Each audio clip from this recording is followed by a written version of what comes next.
L'aigle donnait la chasse à maître Jean Lapin qui, droit à son terrier, s'enfuyait au plus vite. Le trou de l'escarbeau se rencontre en chemin.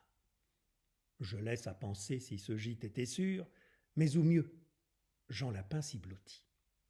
L'aigle fondant sur lui, nonobstant cet asile, l'escarbeau intercède et dit « Princesse des oiseaux, il vous est fort facile d'enlever, malgré moi, ce pauvre malheureux, mais ne me faites pas cet affront, je vous prie, et puisque Jean Lapin vous demande la vie, donnez-la lui de grâce, ou l'ôtez à tous deux. C'est mon voisin, c'est mon compère. » L'oiseau de Jupiter, sans répondre un seul mot, choque de l'aile l'escarbeau, l'étourdit, l'oblige à se taire, enlève Jean Lapin. L'escarbeau, indigné, vole au nid de l'oiseau, fracasse en son absence ses œufs, ses tendres œufs, sa plus douce espérance. Pas un seul ne fut épargné.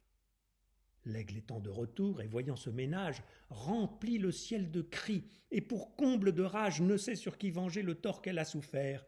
Elle gémit en vain, sa plainte au vent se perd. Il fallut pour 7 ans vivre en mer affligée. L'an suivant, elle mit son nid en lieu plus haut. L'escarbeau prend son temps, fait faire aux œufs le saut. La mort de Jean Lapin, d'Eurochef, est vengée. Ce second deuil fut tel que l'écho de ces bois n'endormit de plus de 6 mois.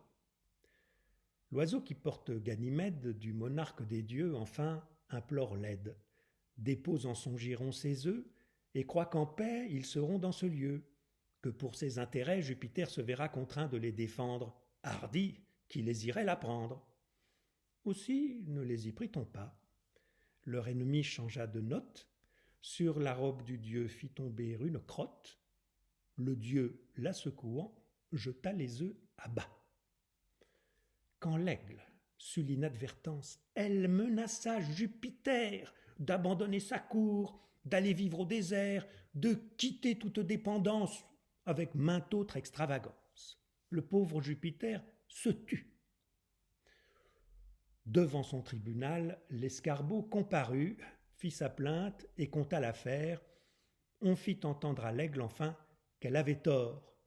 Mais les deux ennemis ne voulant point d'accord, le monarque des dieux s'avisa, pour bien faire, de transporter le temps où l'aigle fait l'amour en une autre saison, quand la race escarbotte est en quartier d'hiver, et comme la marmotte se cache et ne voit point le jour.